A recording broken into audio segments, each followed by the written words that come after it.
I stood motionless in the vast cathedral, the air so heavy it felt like it was suffocating me. My hands gripped the edge of the polished oak pew in the very back row, knuckles white from the pressure. Before me lay my father's coffin, Lennox Marlowe, the once all-powerful steel industry billionaire who had ruled a colossal business empire for decades. He had died at 70, and now he lay there, motionless in an immaculate black suit, his face pale beneath the thick layer of makeup that Miranda had no doubt personally supervised. My name is Oliver Marlowe, 36 years old, his eldest son, yet I was the one the family had disowned 8 years ago. I stood here, not in the front row reserved for loved ones, but tucked away in the shadows like a ghost no one wanted to acknowledge. The funeral was ostentatiously lavish, almost grotesque in its extravagance. Every detail had been orchestrated to perfection by my stepmother, Miranda Marlowe, to flaunt the new power she had just seized. At 55, the former supermodel turned PR director of my father's own conglomerate was sharp, cunning, and hungry for control above all else. Today she stood in the front row in a form-fitting black dress that still showed off a surgically sculpted figure, hair pulled into a severe chignon, lips painted blood red. She did not cry, or if she did, the tears were expertly manufactured. Instead, a faint, triumphant smile played at the corners of her mouth, the smile of someone who had just won the final move in a very long game. Most of the mourners were prominent businessmen, major shareholders in Marlowe Industries and media lurking discreetly at a distance. They whispered among themselves, eyes darting between my quiet, grieving figure and the icy composure of Miranda and Preston, my younger half-brother.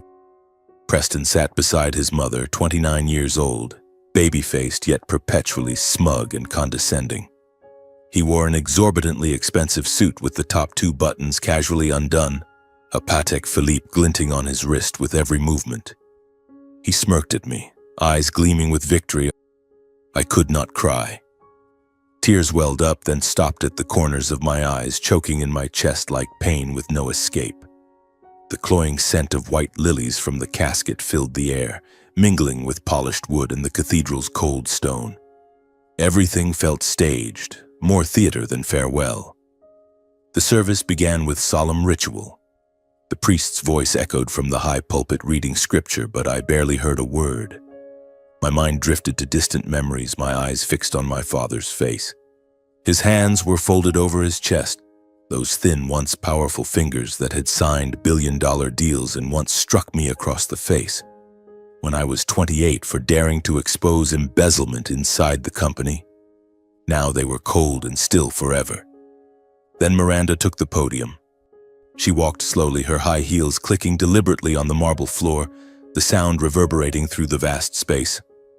The entire cathedral fell instantly silent, every gaze locked on her.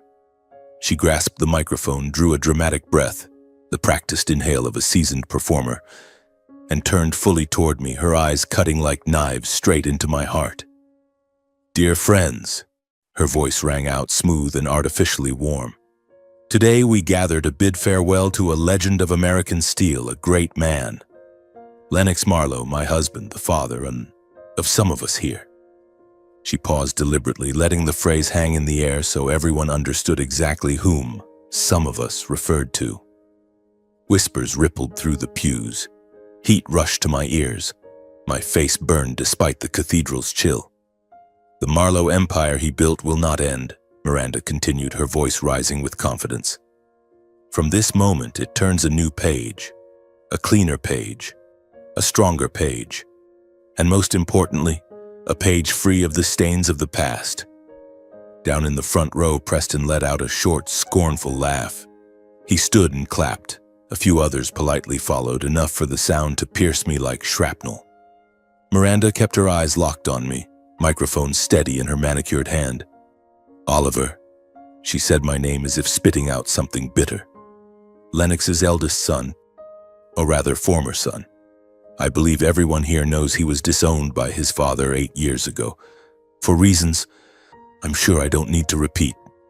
The whispers grew louder. Reporters covertly raised cameras. Shutters clicked furiously. My insides burned as if on fire. "You came here today," Miranda went on, voice dripping with venomous sweetness. Not to mourn your father, did you, Oliver? You came to see what scraps you might pick from his vast estate. Unfortunately for you, your father was very clear with me before he passed. Miranda, if Oliver shows his face, throw him out. I have no traitor for a son. It was the most brazen lie I had ever heard. I knew the truth, but I could not speak it. Speaking now would only make everything worse. Preston chimed in, voice shrill and triumphant. That's right, big brother. Dad disowned you ages ago. You're just here to beg, aren't you? Go back to your little woodworking shop and build coffins for other people. Laughter erupted throughout the cathedral, not from everyone, but from enough to feel like 1,000 needles piercing my skin. Miranda raised a hand for silence, then concluded in a voice that echoed off the vaulted ceiling. So, if you have any shred of dignity left, leave now. Do not further soil my husband's funeral or the Marlowe family name. I looked at my father one last time. Really looked. His face was so calm, as if merely asleep. I wanted to rush forward, to touch him, to scream that I still loved him even though he had chosen them over me. But I could not. I turned and walked away, the rows of mourners parting like the Red Sea before a leper. No one met my eyes. Some looked pitying. Some looked contemptuous. Some simply enjoyed the drama. Outside the cathedral doors, I stopped beneath the ancient elm whose shade seemed to shield a piece of the world from view. I could not take another step. From a distance across the cold gray stone courtyard, I watched the gravediggers slowly lower my father's casket into the earth. Clods of dirt began to fall, each thud striking my chest like a hammer. Miranda stood at the edge of the grave, face contorted with theatrical tears, hand pressed to her heart as if in unbearable agony.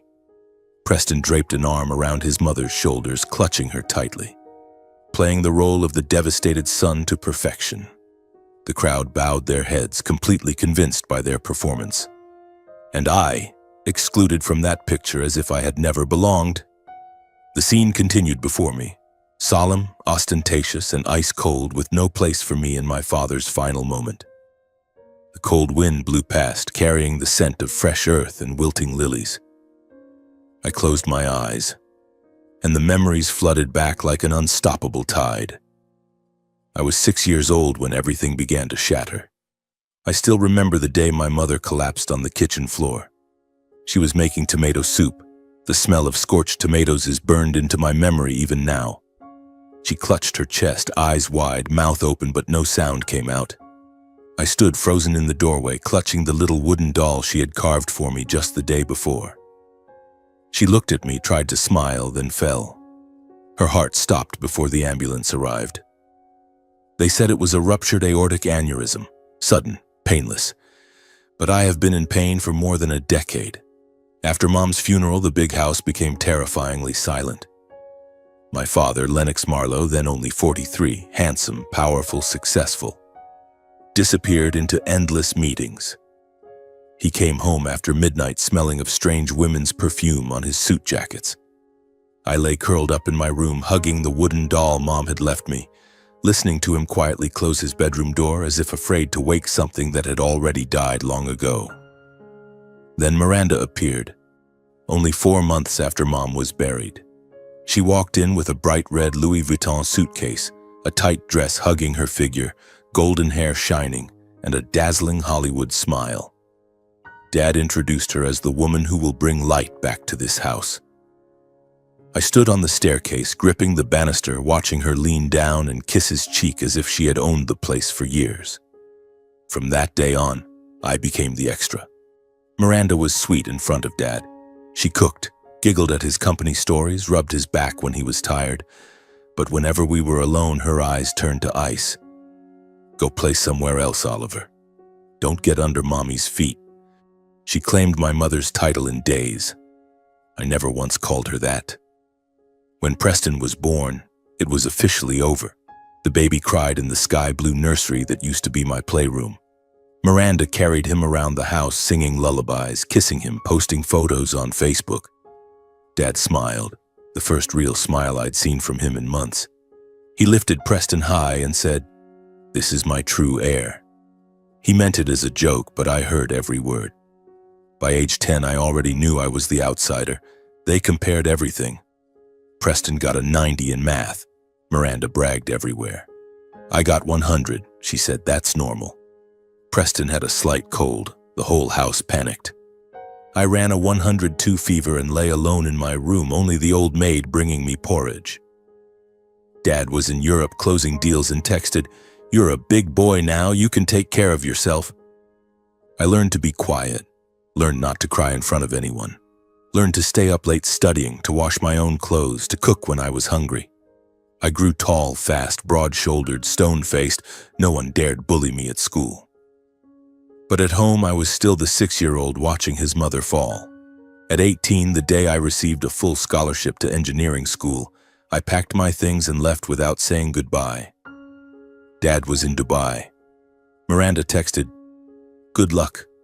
Try not to disappoint us any further." I replied with one word, "Yes." 7 years later, at 25, I came back. I had graduated with honors, had a steady job at a small firm, but something nameless still ached for my father.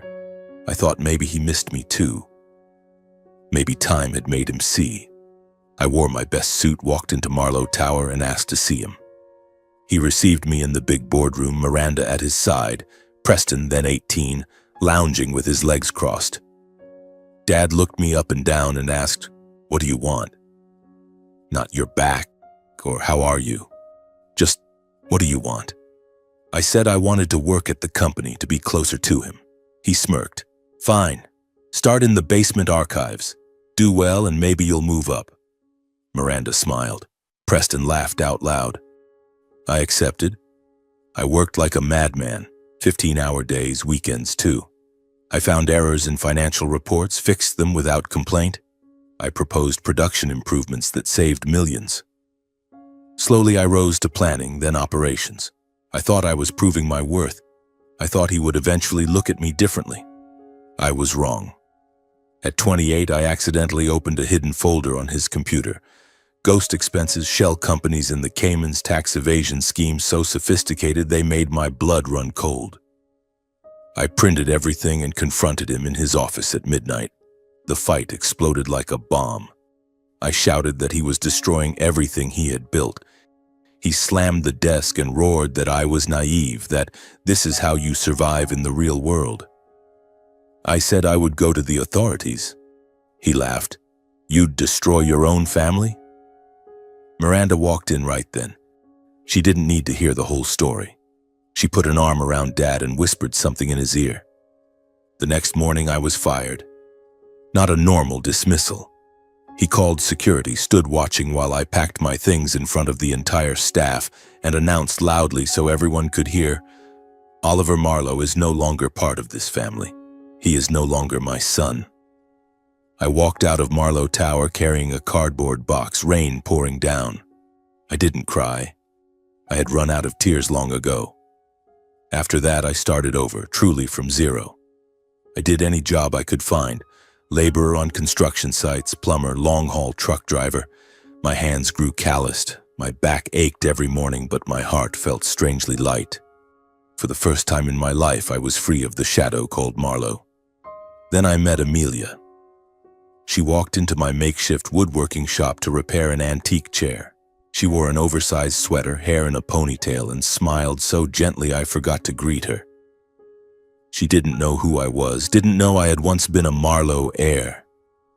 She just looked at the scars on my hands and asked, "How long have you been working with wood? You have beautiful hands." We fell in love fast, like wildfire. Amelia never pried about my past until I was ready to tell her. She simply held me on nights I woke from nightmares. She gave me Lillian, our little girl with her mother's green eyes and my smile. The first time I held my daughter, I cried like a child in that delivery room where it was just the three of us. I opened a proper woodworking shop on the outskirts of town.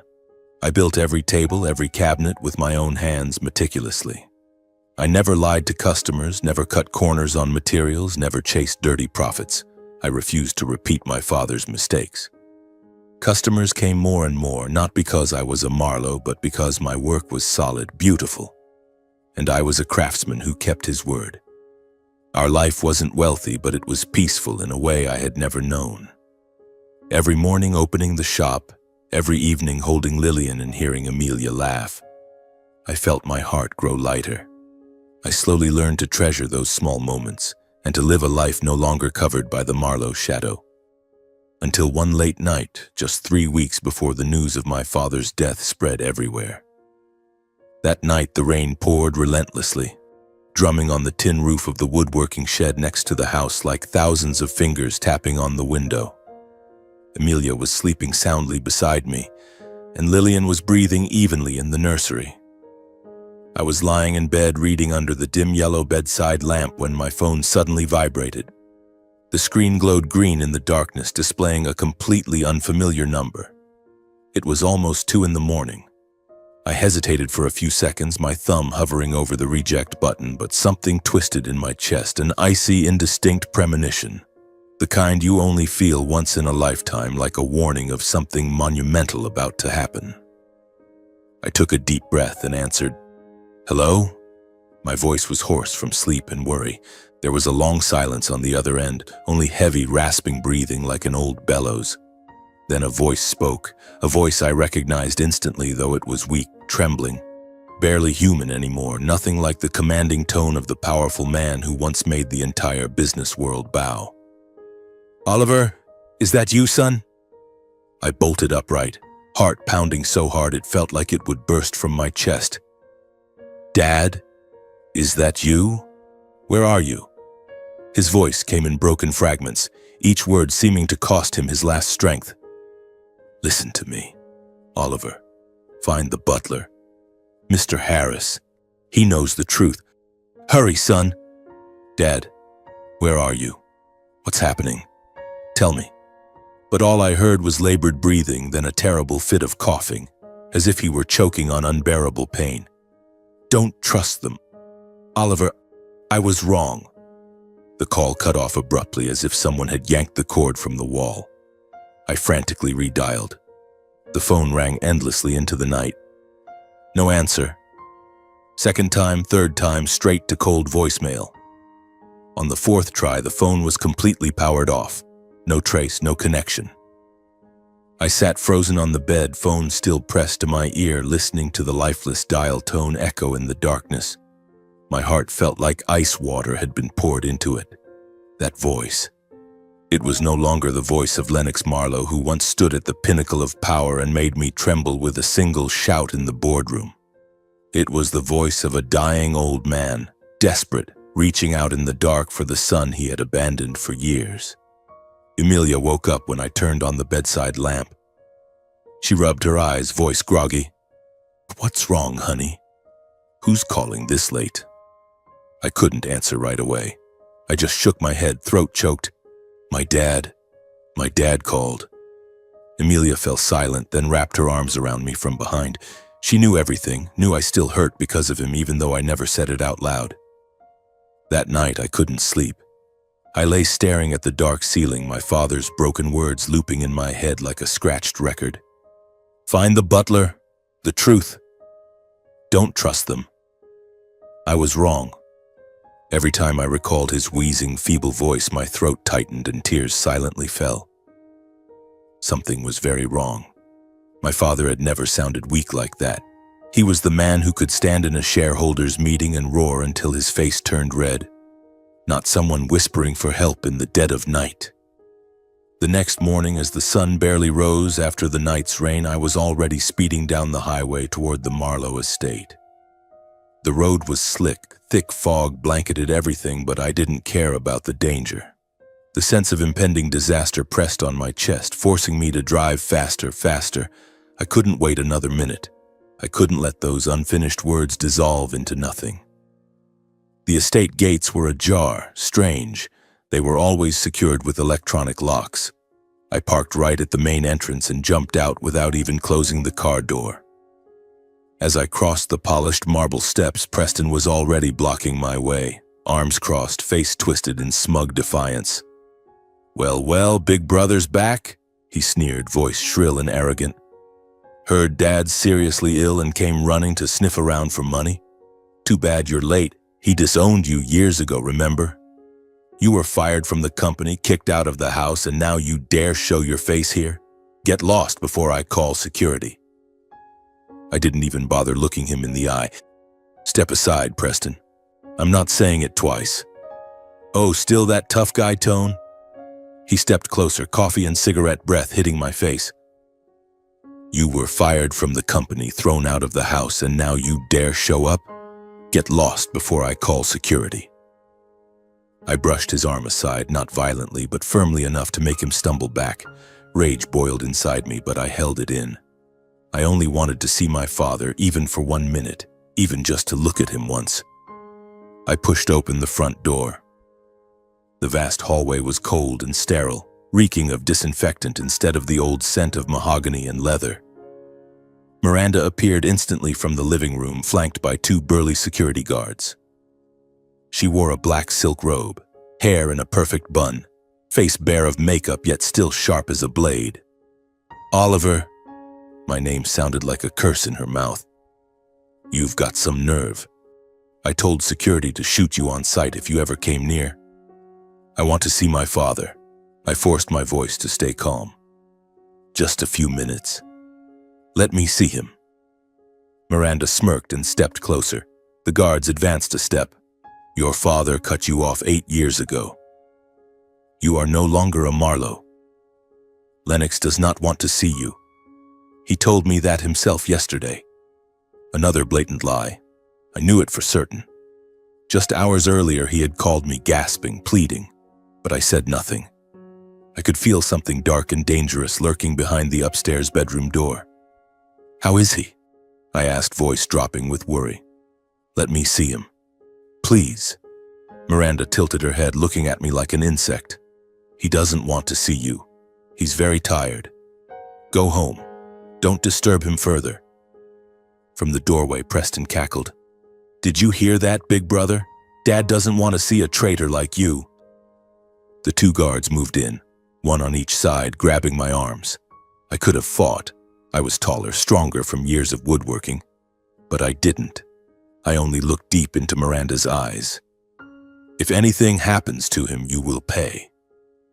She didn't blink, then ordered the guards to throw me out. They dragged me to the entrance. Preston stood farther back, phone raised, filming with a wide, mocking grin. The mansion doors slammed shut in my face. I stood in the courtyard under a light drizzle, fists clenched so tight they hurt. Doubt had turned into obsession. Something was terribly wrong inside that house. My father wasn't just sick. He was being imprisoned, silenced. The words he wanted to say still hung unfinished in the air like a thread about to snap. I got back in the car and drove home, heart heavy as lead. The entire way my father's voice echoed in my head. Find the butler. The truth. And I knew I had to uncover that truth, no matter the cost. I arrived home as the afternoon was fading. Emilia was cooking dinner. Lillian was playing with Lego on the rug. I held my daughter for a long time, letting the scent of milk and baby powder soothe the storm inside me a little. I told Emilia nothing, not yet. I only said I had gone to the mansion and been thrown out. She looked at me, worry in her eyes, but asked no more. She knew when I needed silence. That night, after Lillian was sound asleep and Emilia had drifted off, I sat alone in the workshop. The cold white neon light shone down on the pine planks waiting to be finished. I brewed a cup of thick black coffee, sat on the old wooden stool, and began piecing together the scattered fragments in my head. The midnight call. My father's voice so weak it was unrecognizable. The unfinished message about the butler Harris, the man who had served the Marlowe family since I was a toddler. Miranda and Preston blocking me without mercy. The strong smell of disinfectant in the mansion. The upstairs bedroom door sealed shut. All of it formed a dark picture reeking of conspiracy. I could no longer sit still. I opened my laptop and dug through old contacts. I called a college friend who now worked as a private investigator in Chicago. Ryan Keller, tall, quiet, but utterly reliable. I gave him the short version. I need you to watch the Marlowe estate. Find out my father's real condition. Absolute discretion. Money is no object. Ryan asked only one question. How dangerous is this? I answered, it could be life-threatening. He took the job the next day. 3 days dragged by like 3 years. I worked in the shop like a machine, sawing, planing, varnishing, but my mind was elsewhere. Every phone ring made my heart seize. On the 4th day, Ryan called. I stepped out to the backyard so Amelia wouldn't hear. Oliver, I have serious news. His voice low and urgent. I sat on the cold concrete step. Your father. He's in very bad shape. End-stage heart failure, barely breathing without machines. He's completely bedridden, can't speak clearly. His personal physician was fired 2 months ago. Now there are only nurses hired by Miranda, rotating constantly so no one stays too long. My throat went dry. But it gets worse, Ryan continued. Miranda controls everything. New cameras on every door, all security replaced with her own people. No one goes to the 2nd floor without her direct order. The old staff, even Maria the cook, 30 years of service, were all fired, replaced with new hires under ironclad NDAs. No one is allowed to bring a phone into the patient's room. My grip on the phone turned my knuckles white. Harris, the old butler, was fired a month ago. No reason given.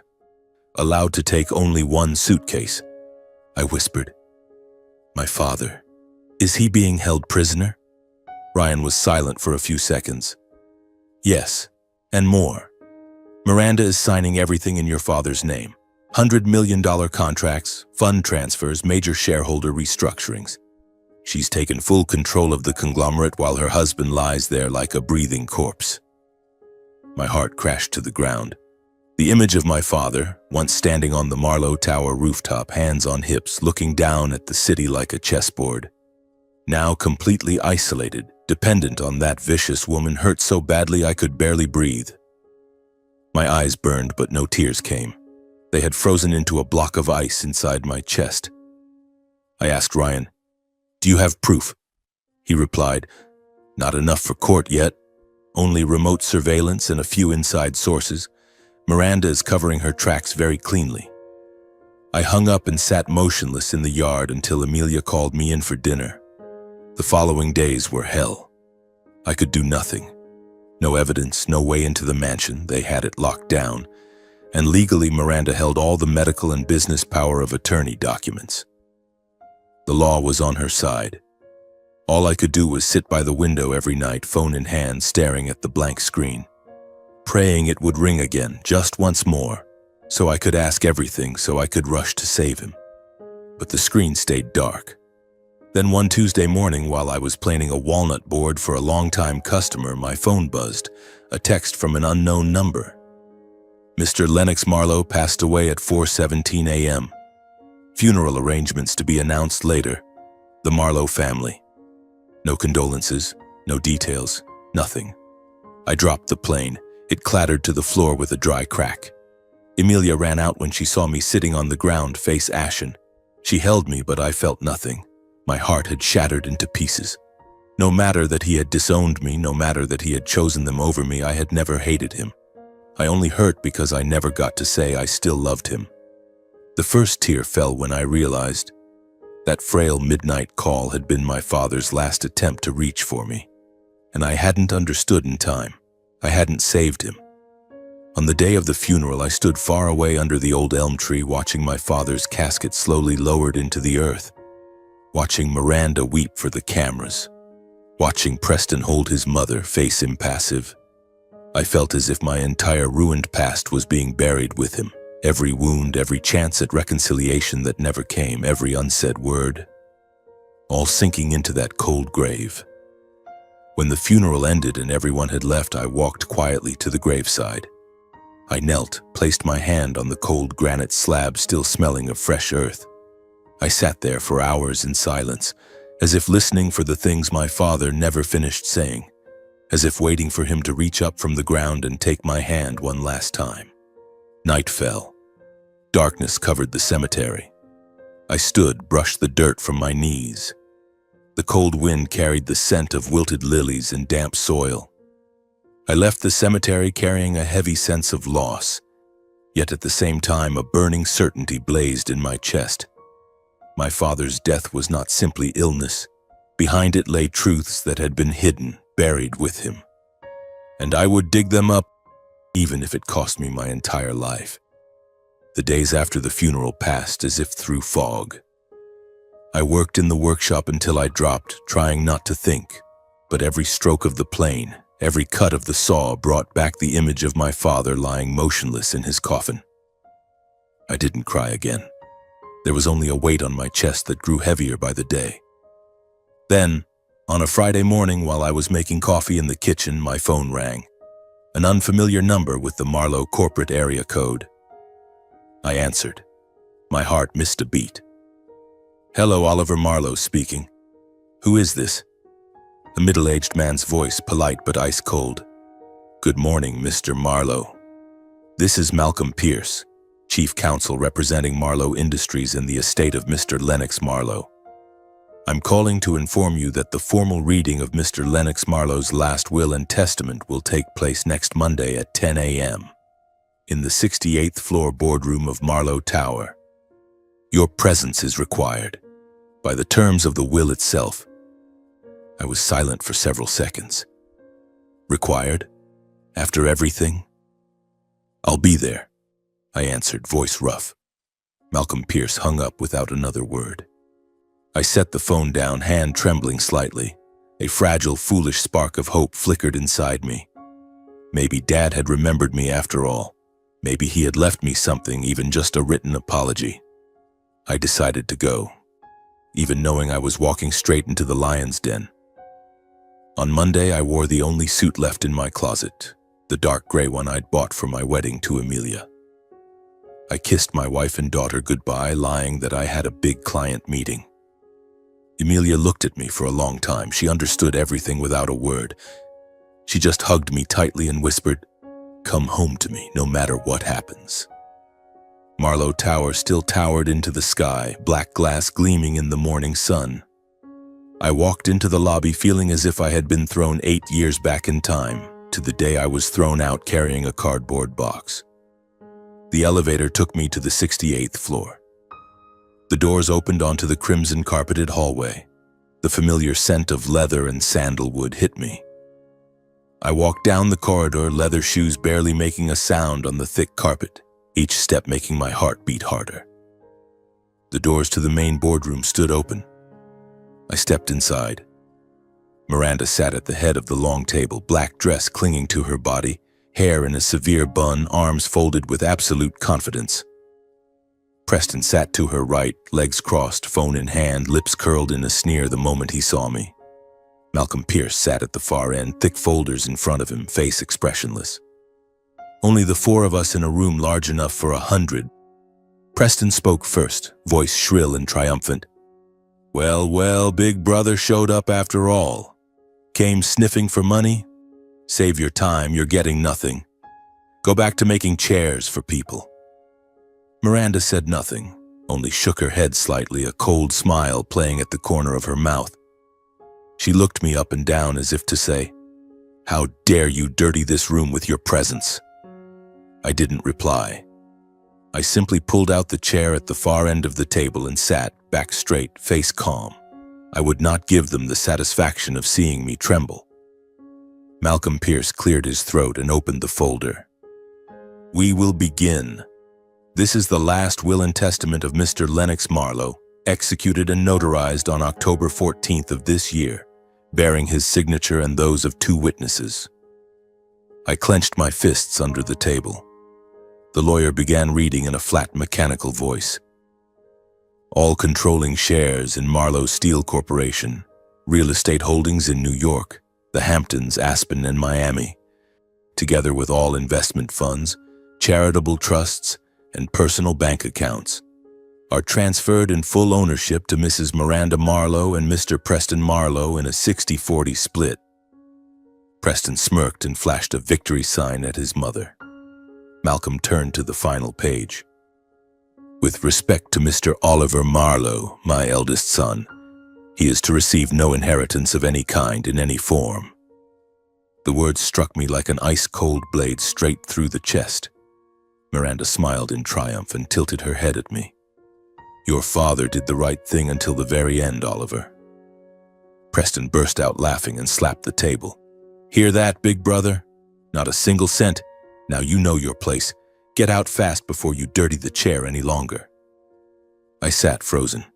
Not because of the money, I had never wanted his money, but because of the feeling of being disowned by my own father one final time, now in writing, before the two people who had always treated me like a stain. I looked Miranda straight in the eye. She stared back, her gaze glittering with cruel joy. I stood, the chair scraping loudly on the hardwood floor. Without a word, I turned and walked out. The door closed behind me with a heavy thud. The long hallway, the endless elevator ride down, never had it felt so slow. Only when I reached the lobby did I realize I was shaking. Not from fear, from rage, from pain. The feeling of being betrayed one last time by the man I had always loved despite his rejection, it was suffocating. On the drive home, I was a ghost behind the wheel. One question spun endlessly in my head. Why did he treat me like this? When I got home, I didn't go inside right away. I sat in the car in the driveway, staring at our little house. Warm yellow light spilling from the windows, Emilia setting the table, Lillian dancing around her.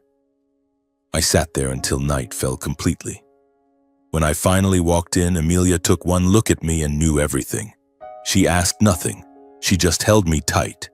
I sat alone in my office until midnight. I pulled out the paper where I had written down every detail I remembered from Dad's last call. His frail voice, the broken sentences, the warning to find Harris. The final words, "Don't trust them." Everything contradicted the will I had just heard. The more I thought about it, the more wrong it felt. My father could not have been that cruel in his final moments. He could not have handed everything to the two people who had imprisoned him without leaving even one line for me. Something was terribly, terribly wrong. And I would uncover it even if I had to tear the entire empire apart to bring it into the light. I didn't sleep that night. I sat in the workshop until dawn, with only the cold white neon light and the smell of sawdust for company.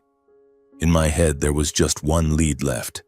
Mr. Harris, the butler who had served the Marlowe family since before I was born. Ryan had reported that he was fired under suspicious circumstances, no reason given, just overnight.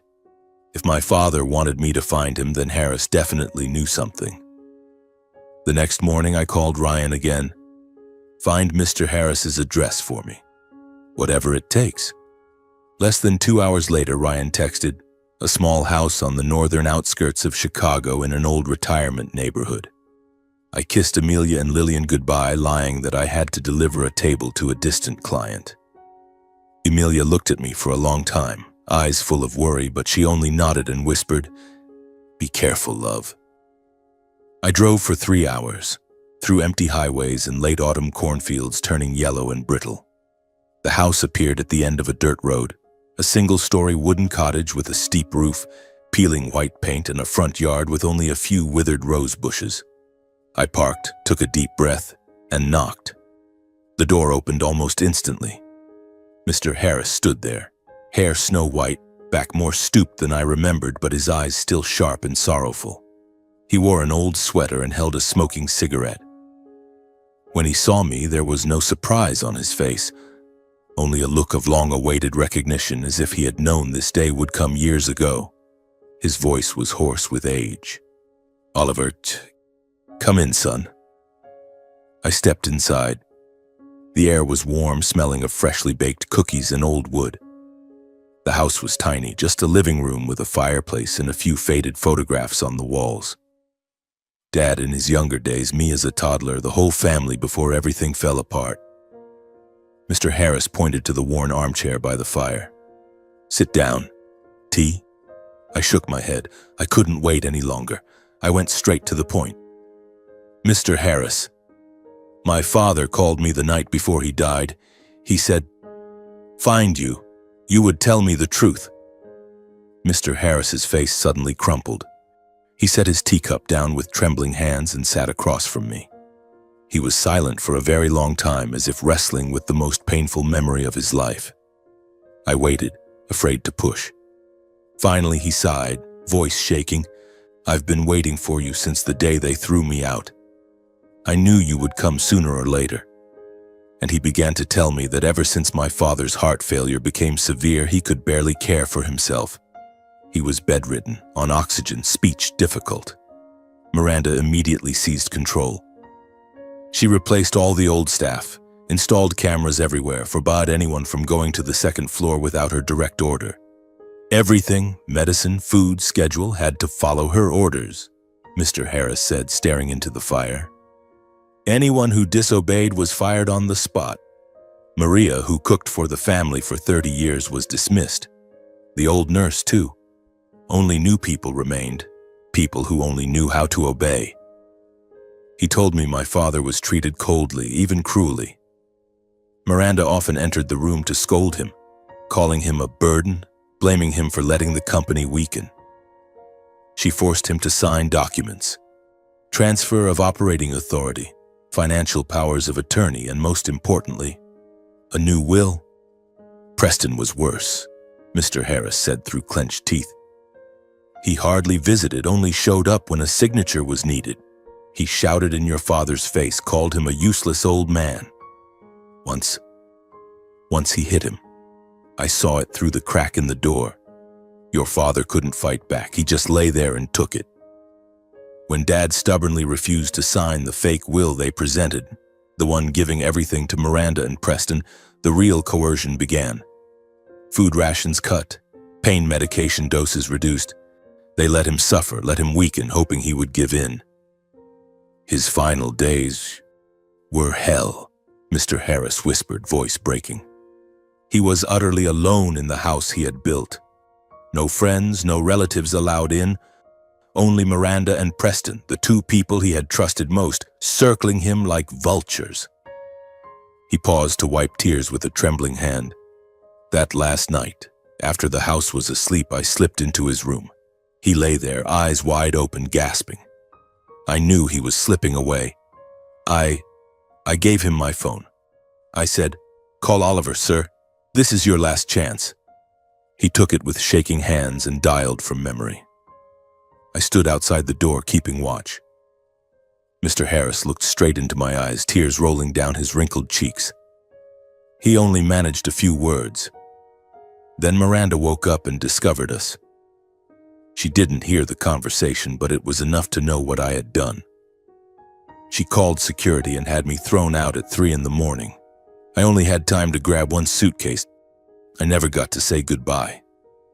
I sat there, frozen. Everything around me seemed to collapse.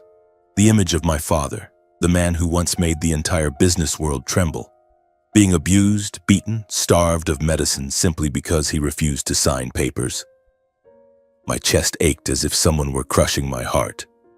I trembled, not from fear, from rage.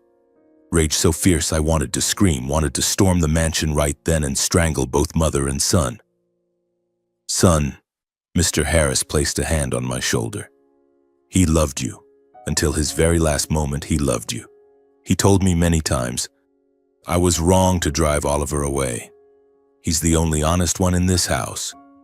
He wanted to make amends, but it was too late. Tears poured from my eyes. I couldn't hold them back anymore.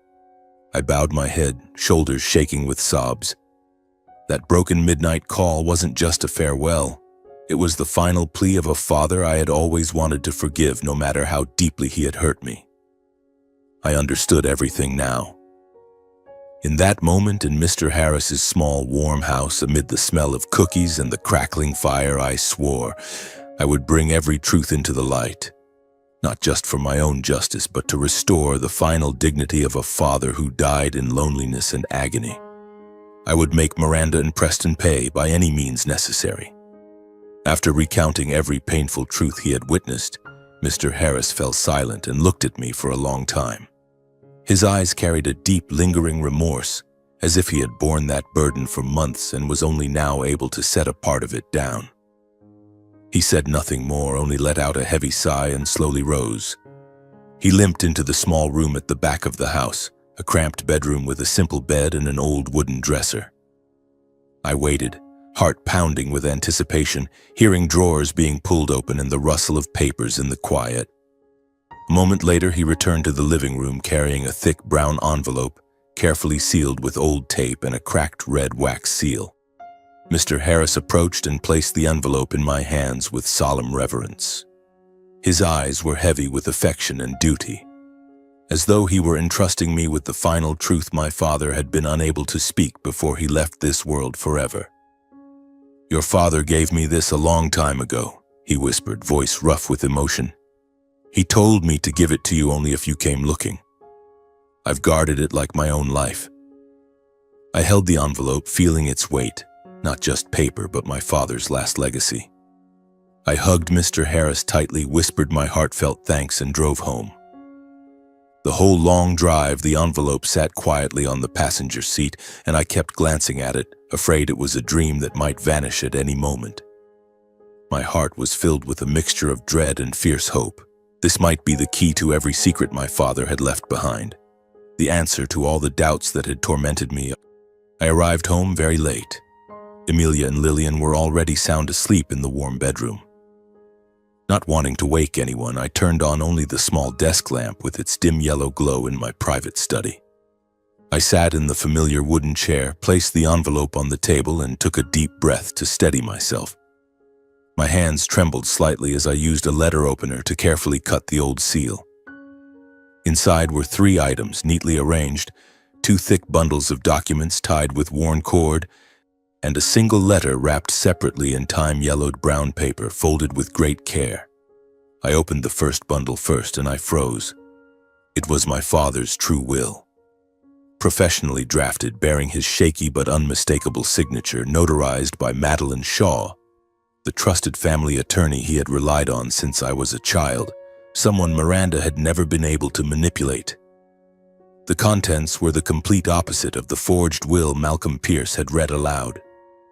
The entire vast estate, Marlowe Steel Corporation controlling shares, real estate across New York, the Hamptons, Aspen, and Miami, all investment funds and personal bank accounts, was legally transferred to me, Oliver Marlowe, as the eldest son and sole worthy heir. Miranda and Preston were to receive only a modest annual allowance sufficient for a comfortable but not extravagant life, with strict conditions prohibiting any interference in the company. I turned to the second bundle, and my heart raced faster than ever. It was a thick dossier of corporate wrongdoing my father had secretly compiled. Hundreds of photocopied pages, invoices, emails, internal reports, exposing sophisticated money laundering through Cayman shell companies, shady tax evasion deals, illegal contracts with dark partners, even steel smuggling operations from wartime. Each page hit me like a blow, leaving me reeling. But in the margins were tiny handwritten notes in my father's hand. "Must stop this now. Fix it before it's too late. Give everything to Oliver. He's the only one who can." My father had been preparing to face the darkness he himself had once hidden, planning to right his monumental wrongs, but Miranda and Preston had taken complete control and imprisoned him until death. Finally, with shaking hands, I opened the letter wrapped in old brown paper. The sheet was yellowed with age, the handwriting trembling from a hand already too weak, yet still carrying the careful strength of the father I once knew, the man who always tried to appear unbreakable no matter the circumstance. The letter left me speechless, as if the entire world had suddenly stopped. In it, my father apologized, truly, deeply apologized, for driving me away 8 years ago in blind rage, for letting Miranda manipulate him for so long, for lacking the courage to protect his own son from their vicious schemes. He confessed that in his final years he had lived in endless torment, looking back at every mistake, abandoning me after Mom died, letting Miranda and Preston dominate, allowing the Marlowe empire to become a corrupt, greedy machine. He wrote that he had realized too late the poisonous greed of Miranda and Preston and the terrible danger of leaving his life's work to them. He feared they would destroy everything, turning the empire he had built with blood, sweat, and youth into a tool for their bottomless avarice. But most importantly, the letter revealed his absolute faith in me. He wrote that my honesty, courage, and kind heart were the last light left to redeem the Marlowe name. He entrusted everything to me, not out of blood obligation, but because he believed only I could repair the damage he had left behind. Only I could bring back the transparency and integrity he no longer had time to restore. The final lines made me sob uncontrollably. He admitted he was unworthy of my forgiveness, that he only wished for me to live in peace with my wife and daughter, the granddaughter he never met, even though he was no longer in this world. The letter slipped from my hands and landed softly on the wooden desk. Tears poured freely, falling onto the now blurred ink, mingling with the dried words from months ago like a belated reconciliation. In that moment, I had found my father again, the real father I had always longed for, yet lost him forever in the same agonizing instant. In that quiet room, under the gentle glow of the lamp, I understood this was not just an ordinary will. It was a deathbed confession, a late repentance from the depths of his soul, and above all, proof that the love between father and son had never truly died, even when buried beneath years of coldness and misunderstanding. And now the responsibility was entirely mine. I would use it to claim justice, for my father, for myself, and for the real family I now had. I sat there until sunrise, eyes burning but my heart ablaze with a fire I had never known before. I was no longer the man who had once been thrown out with a cardboard box in his arms. I was now the rightful heir, the keeper of the truth, and the one who would claim justice for my father. That same morning I called Madeline Shaw.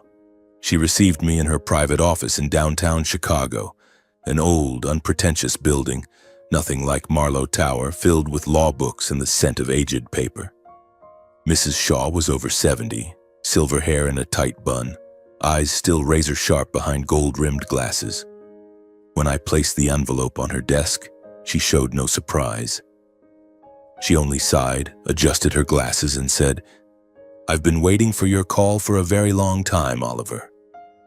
She examined every page, every signature, every seal. Then she looked up at me, eyes glistening. "This is the only legal will. Your father signed it in my presence when he was still fully lucid, about a year before his condition worsened. He told me, 'Madeline, if Miranda and Preston ever do anything, protect this for Oliver.' I've kept a certified copy in my safe ever since." She placed her hand over mine. "They forged the will, Oliver. And they killed him. Not with a knife, but slowly, deliberately." I nodded. The rage inside me had solidified into a cold, sharp blade. I thanked Mrs. Shaw, hugged her, and left her office with a full set of certified copies in my briefcase. The next step, I wanted to hear them admit it with their own mouths. That afternoon, I drove straight to the Marlowe estate. The automatic gates opened. The new guards recognized me through the cameras, now aware that the eldest young master was no longer someone they could stop. I parked right at the front entrance and stepped out with the briefcase in hand. The new staff, unfamiliar faces, bowed and stepped aside as I walked through the hallway. The air in the house was thick, still carrying the lingering smell of disinfectant, now mixed with another scent: fear. Miranda and Preston were in the grand living room. They sat on the Italian leather sofa, sipping afternoon tea as if savoring their final victory. When I walked in, both looked up. Preston spoke first, sneering, Well, the beggar's back. Came sniffing for money again, big brother? I'll toss you a few coins for coffee." Miranda folded her arms, lips curling in contempt. "Oliver, haven't you had enough of making trouble? Leave before I call the police." I didn't answer. I simply walked to the low coffee table between them, set the envelope down with a sharp thud, and said, voice unnaturally calm, "We need to talk." Preston laughed loudly. "Listen to him giving orders, Mom. The guy who got kicked out of the house thinks he's the boss now." But Miranda was sharper. She glanced at the envelope, then at me, and for the first time I saw her blink rapidly. I opened the envelope, took out the certified copy of the true will and my father's handwritten letter, and placed them on the table. This is my father's real will, signed in the presence of Madeline Shaw. Fully legal. Everything belongs to me. You two get only a modest living allowance." The air in the room snapped taut like an overstretched wire. Miranda shot to her feet, face crimson, slamming her hand on the table so hard the teacups rattled. "You're making this up. You lunatic." The real will was already read by Attorney Malcolm. "You think a few photocopies will scare me?" Preston stood behind her, face flushed with panic but still trying to sneer. "Exactly. A loser like you can only fake things. Get out before I smash your face." I said nothing. I simply slid my father's handwritten letter toward them. Miranda snatched it, scanned it, her face drained of color, as if all the blood had been sucked out. For one rare moment, her perfect mask cracked, her eyes shook. She tried to cover it with fury, but her voice wavered. "Fake. It's all fake." Preston ripped the letter from her hand and read a few lines. His face went from red to deathly white. The words, "I trust Oliver. Miranda and Preston are vicious and greedy," struck him like knives. He snapped completely, like a cornered animal. "No! Impossible!" He lunged at the documents on the table, grabbed them and tore them to shreds in a frenzy, paper flying like snow. "I'll rip it all. If I destroy everything, there's nothing left." I stood motionless, arms folded, watching him lose his mind without moving a muscle. When Preston stood panting, hands full of scraps, I said coldly, "What you just tore up were copies." That sentence was the killing shot. Miranda collapsed back onto the sofa, clutching her chest. She realized instantly. The battle she thought she had won from the start had completely collapsed. No escape. No more masks. Preston staggered back, face the color of a corpse, stammering, You can't. It's all fake." The room was suffocating. The stench of defeat, exposed greed, and desperation filled the air. I looked at them one last time, at the woman who had destroyed my family, at the half-brother who had beaten our father to death, and felt not a shred of pity. I turned and walked out, my voice ringing coldly through the silence. "Your reckoning has only just begun. The law will handle the rest." The mansion doors slammed shut behind me with a dry thud. I got in the car and drove away without looking back. This time I was not the man leaving with a cardboard box. I was the one returning to take everything back. I didn't wait any longer. That very night I met Mrs. Madeline Shaw again. We sat in her office until late, preparing a complete dossier. The true will, my father's handwritten letter, Mr. Harris's signed testimony, Ryan's report on the confinement, and an expert handwriting analysis proving the forgery Malcolm Pierce had used.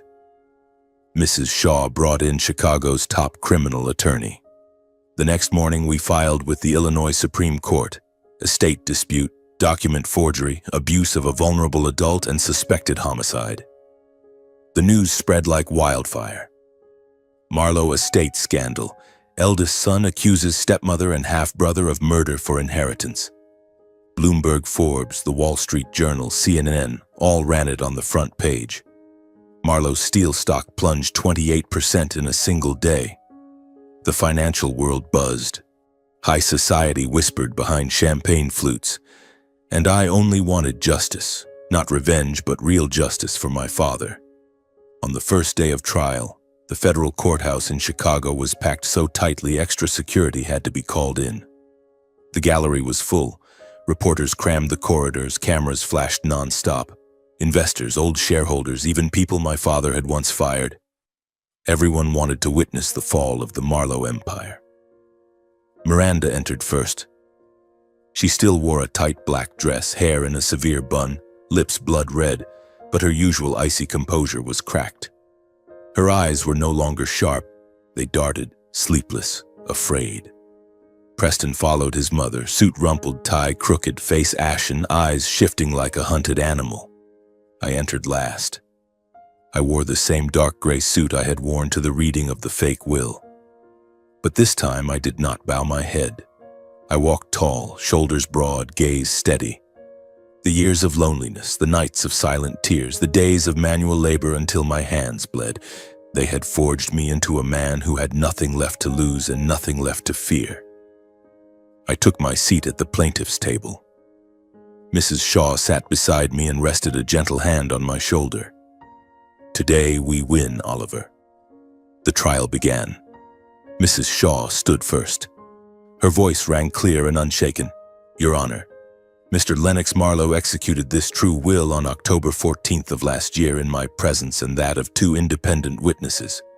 At that time, he was completely lucid despite his illness. He said to me, 'I want everything to go to Oliver, the only son I have left who still has integrity.' Forensic handwriting analysis was projected on the large screen. The signature on the forged will had been artificially recreated using AI with 99% accuracy. Malcolm Pierce, the attorney who read this fake will, was called to testify and immediately pleaded guilty to perjury in exchange for a reduced sentence. Then Mr. Harris was called to the stand. The old man walked slowly with his cane, but his voice was firm. He told everything: the imprisonment, the withholding of medicine, Miranda berating my father as a burden, Preston beating him until blood ran from his mouth simply because he refused to sign the fake will. He spoke with tears rolling down his face, but without a single tremor. "I served Mr. Marlowe for 43 years. I had never seen him so broken. He died alone in agony because of the greed of those 2 people." The courtroom erupted in murmurs. Reporters scribbled frantically. Miranda stared at the floor, knuckles white on the armrests. Preston shook uncontrollably, eyes red, not from remorse, but from terror. Legally obtained hidden camera footage authorized by the court was played. Preston screaming in the sick room, "Sign it, old man. Refuse and I'll cut off all your pain meds and let you die." In the end, the court found Miranda and Preston guilty of will forgery, abuse of a vulnerable adult, and conspiracy to misappropriate assets. Miranda was sentenced to 18 years in prison, ordered to repay every cent she had taken and to compensate for damages. Preston received 12 years plus 5 years probation upon release and was permanently stripped of any claim to Lennox's estate. American media called it the most humiliating collapse in U.S. high society history. Within 48 hours of the verdict, the entire estate was restored to me. I took control of Marlowe Industries the following week. I held no victory party. I simply walked into the 68th floor boardroom, stood exactly where my father once stood, and said one sentence to the old leadership: "From today, we start over. Either we do it honestly, or you resign." I audited every contract, every ghost expense, every offshore subsidiary. I fired more than 300 people, those who had taken bribes, signed dirty deals.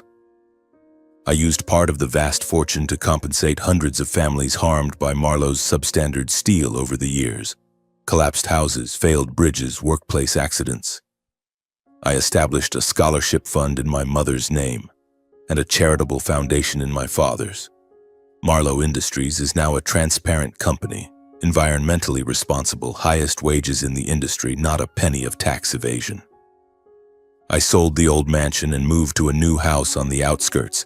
Spacious green lawn, small pool, vegetable garden planted by Amelia's own hands. Lillian has her own room filled with wooden toys I made myself. We adopted a golden retriever named Hope. My life is truly peaceful now. I wake at 6, make coffee for Amelia, drive Lillian to school, then go to work.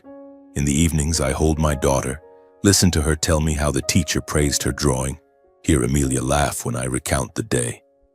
I no longer have nightmares. I no longer wake in the night with a start. The truth has been laid bare before the law. Justice has been served, not just for me, but for my father. He has finally been given back his honor, even if only in headlines. Lennox Marlowe, victim of his own family. I often visit his grave. I sit there and tell him about Lillian, about Amelia, about the new company. I don't cry anymore. I only smile. I did it, Dad. Now I understand. Power and money can't buy peace. Only love can. And I know somewhere he is smiling too. After everything that happened, The sleepless nights, the silent tears, the years of loneliness, the days in court watching my enemies collapse. I came to a simple yet painfully sharp truth. Power and wealth were never the answer to happiness. They are only illusions. They blind people, make them trade away the most precious things, only to end up alone in a cold room, tortured to death by the very people closest to them. My father had everything: money, fame, a name that echoed across America. Yet he died in utter solitude. Miranda and Preston had everything within reach, yet they lost it all, left with nothing but prison walls and the contempt of the entire world. True happiness comes only from people. From Amelia's embrace every night, from Lillian's bright laughter as she runs barefoot across the grass, from the afternoons I spend in the workshop shaping the curves of a family dining table, knowing that tonight 3 people will sit around it, talking and laughing together. I once thought I was alone in my childhood because I was inadequate, because I wasn't strong enough, wasn't worthy. Now I understand. It wasn't me who was wrong. It was that family. They chose ambition over love. They chose money over hugs. They chose power over listening to a child growing up in the void left by his mother. I was never the extra one. I was simply born into the wrong family. The fact that my father was coerced until his final breath is the deepest wound, but also the greatest lesson. Greed never knows when to stop. It is like fire. At first just a small, comforting flame, but if left unchecked, it will burn down the entire forest. Miranda and Preston thought seizing the empire meant victory, but they had already lost the moment they forfeited their humanity. My father was once swept away by greed too, but at least he woke up before it was too late. They never did. And they paid with their freedom. I have learned forgiveness, not to erase their crimes. Miranda and Preston's crimes will forever be recorded in law books and history. I forgive to free myself, so I no longer wake at midnight with clenched fists full of rage, so that when I hold Lillian, I pass on only the peace of the present, not the wounds I once carried. Forgiveness is not weakness. It is the greatest strength I have ever possessed. Now I give every spare moment to my wife and daughter. I take Lillian to the park, teach her to carve wood, tell her about the grandmother she never met. I listen to Amelia describe an ordinary day as if it were the best story in the world. I understand that the most precious legacy a father can leave is not money or a corporation. It is presence, unconditional love, the certainty that when a child runs home, Dad will always be there. I vow to raise Lillian the way I always wished I had been raised, with kindness, with listening, with absolute safety. Never comparing, never abandoning, never letting her feel like the extra one. I want her to grow up knowing her worth lies in her heart, not in a bank account. I run Marlowe Industries with total transparency. Financial reports clear to the last digit, every decision putting people and the planet before shady profits. I will not let my father's darkness or Miranda's shadow fall on the next generation. I want employees to look at me and see a decent leader, not a tyrant everyone bows to in fear. From my own life, I have learned one simple truth. Sometimes to defend what is right, you have to stand alone. I stood alone for a long time, at the funeral where I was humiliated, in the sleepless nights of doubt, in the courtroom when the world saw me as a madman. But it was in those moments of solitude that I was strongest. No one could buy me, no one could threaten me, because I had nothing left to lose, except the real family I built myself. I believe everyone has a moment that decides who they will become. My father had his, late, but he chose correctly. Miranda and Preston did not. They chose to sink deeper into darkness. And I chose light, even though it cost me the most painful years of my life. If you are reading these words while carrying the pain of family, abandonment, comparison, wounds inflicted by the very people who should have loved you, then hear me.